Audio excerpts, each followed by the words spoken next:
am 27 and was wondering if I need to max out my 403B when I contribute more than 25% combined with other retirement accounts through the pension, Roth IRA, and brokerage.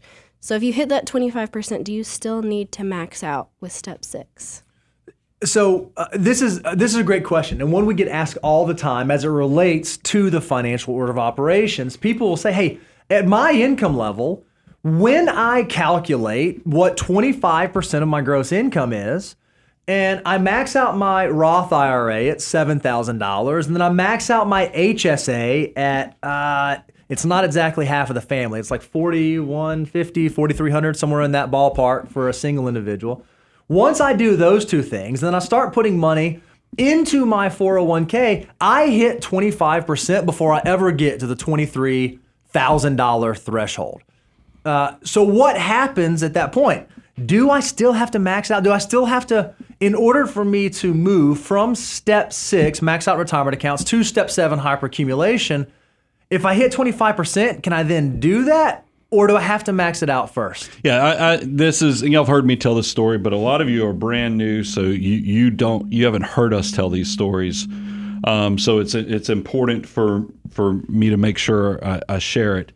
We were doing a speech to these engineers about the financial order of operations. I'll never forget, we had a young female engineer raise her hand, and she goes, "This seems cruel that I don't get to the goals, financial goals, like fund my kids' college and other things until I max out my 401k here at the employer," which at the time was like $22,000. Now it's $23,000.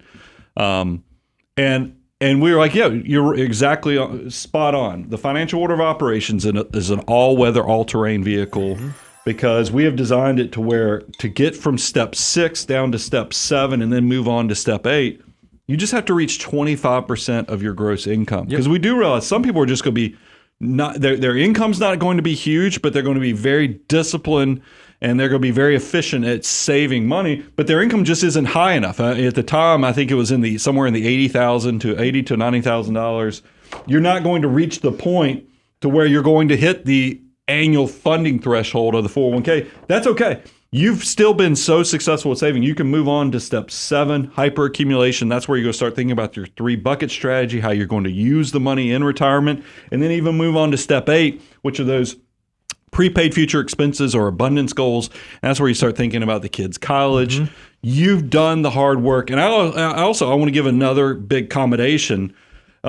Congratulations for somebody who makes under 6 figures, hits 25%. Huge. Do you realize that the discipline and effectiveness of that savings rate is incredible? And it's so incredible also, you're going to be closer to the social safety net. So even this probably gets even frothier in the future because you get Social Security and other things.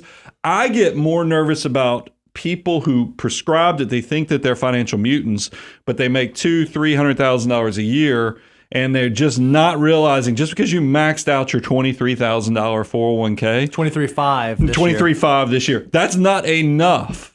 You need to be thinking about 25%. And the other way on that one is to go beyond just your 401k or your 403b. You need to be saving more. But for skibbity boppity boo, this is definitely, you're on the right path.